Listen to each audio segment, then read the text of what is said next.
Alright, hey, what's going on, guys? Today is Saturday and I've been to Santa Pod. I was at the dyno yesterday. I've been using the bike all week, and it's highlighted a few issues actually. I may have mentioned it in other videos. I was getting a lot of clutch slip, so there's been a long story with the clutch on this bike. It's quite a confusing story, but I'll go through it and just explain what's happened since when I built this engine, which was only probably not even 2 weeks ago. So I've had this clutch cover off probably 5 times in 2 weeks. I've gone through freaking loads of gaskets and oil. I've reused the gearbox oil once, so I've literally been buying brand new oil every single time, and it's doing my head in. But I've finally come to the bottom of sorting it out, and hopefully I'm going to put this together for the last time, hopefully, and shouldn't have any more clutch problems. And I say that, and tomorrow, well, not tomorrow actually, probably Monday, my clutch cable will probably break. Something stupid is going to happen, because obviously it will.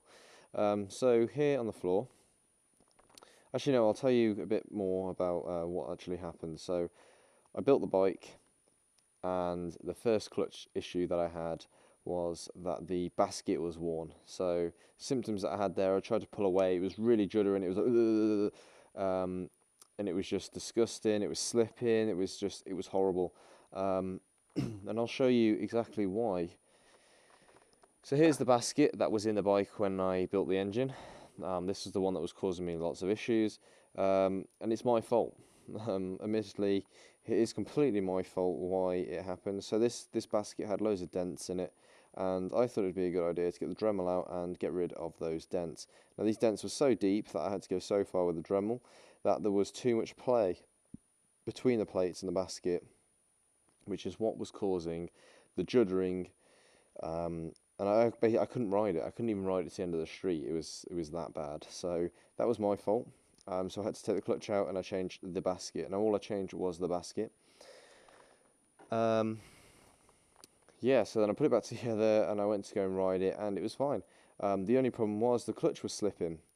Yeah, the clutch was slipping quite bad. I was trying to get the adjustment right on it, and whatever I did, I just could not get rid of the slip. Every time I hit 8,000 RPM, it went off the clocks. It just went, well, it went straight to 12,000 RPM, and the bike didn't move anywhere.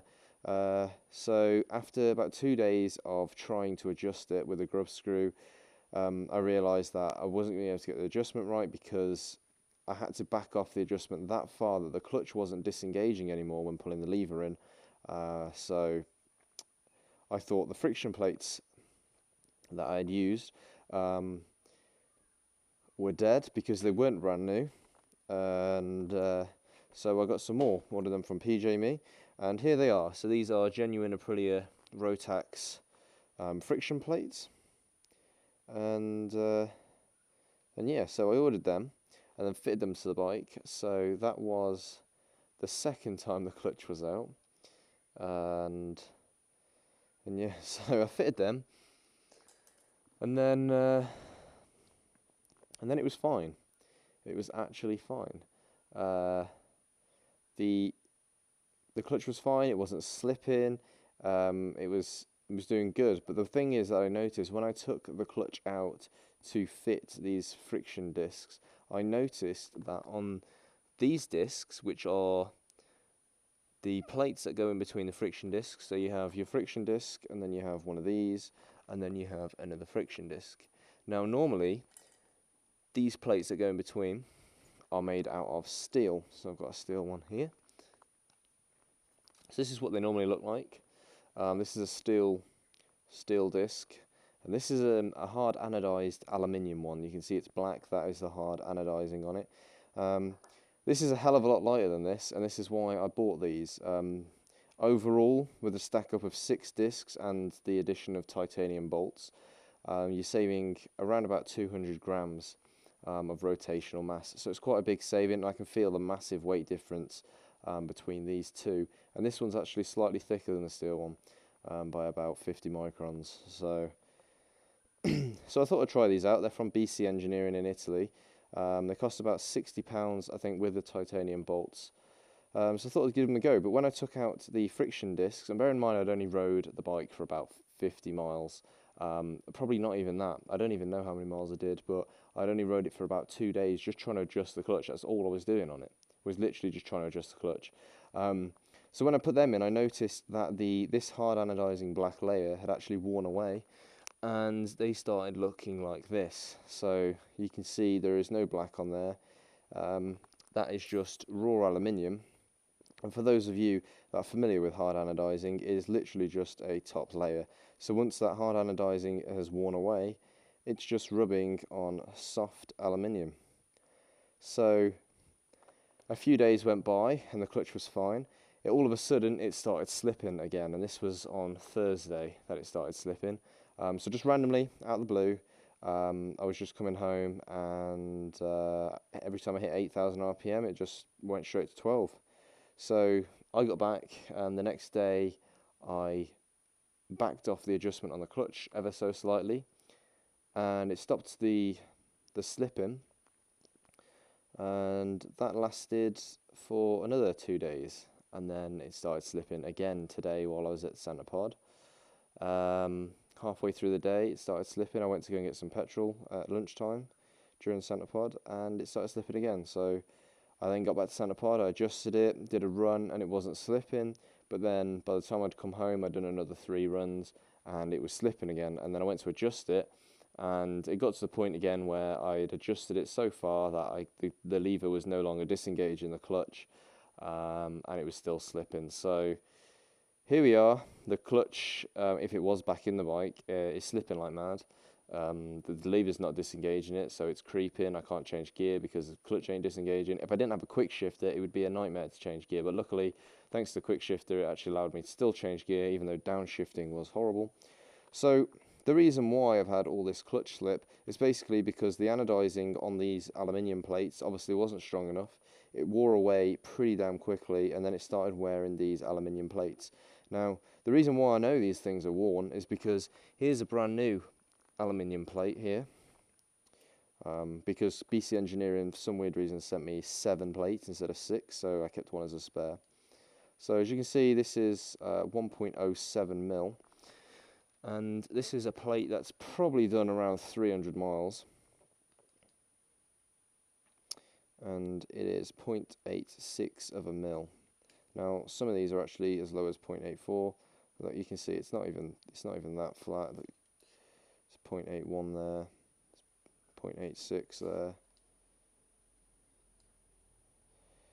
0.86. So you can see that it's about 0.21 smaller than what it was probably only 10 days ago or something. So, you know, with 6 plates, all of them being around 0.2 smaller, that is 1.2 mil in total of clamping force that I'm losing here across all 6 plates. So that's the reason why it's slipping. I no longer can adjust for that 1.2 mil that I'm missing. You know, it's actually got that bad that I could slip a 7th plate in there.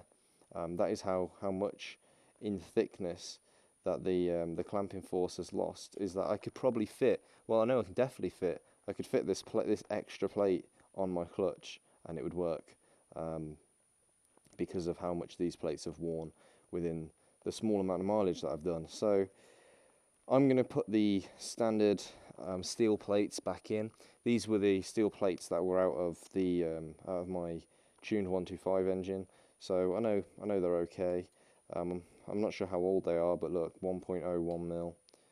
I think these are 1.03 mil when brand new, so these wear very, very little. There's another one here, 1.02 mil, 1.02 mil. So there's a hell of a lot more meat on these, and these will wear much, much slower than those aluminium ones. Those aluminium ones are pretty much good for the bin because they can't go back in the bike. I could try sticking the 7th plate in there, now that those have worn, and God knows what that would actually achieve. I don't even think it'd work, because where would I put the 7th plate? I'd have to have another friction plate, and then I would need, I don't even know how thick these friction plates are, but yeah, about 3.1 mil. Yeah, so I'm going to rebuild this clutch now with the steel plates. Unfortunately, I can't start the bike back up until Monday because I brought some more gearbox oil, but I left it at work, stupidly. Don't really want to reuse the oil that's came out of that, considering there's about 1.2 mil worth of aluminium in it. So yeah, that's basically where I'm at. Hopefully this solves all my clutch problems. It's a bit annoying, but it was an experiment and it failed. I'm not sure whether these plates from BC Engineering that I've got are a one-off of being bad, or whether the hard anodizing just isn't up to it, or whether my bike's just got a bit more power than what they tested it with, which surprises me because they've got a bike that made 37.5 horsepower, and I'm sure they would have tested that clutch on that bike. My bike's was dynoed at 33.55 yesterday, but it was a very humid day, and I've done some extra changes to it. I've added a little bit more advance and leaned out the power jet slightly. So I've probably got around about 34 horsepower, 33 to 30, no, 34 to 34 and a half. So yeah, I'm going to put the steels back in now, and I'll let you know on Monday or Tuesday if my clutch is a lot better. So there you go, guys. That's what I've been up to. Taking the clutch out a lot of times. It's annoying now. Alright, see ya. Bye.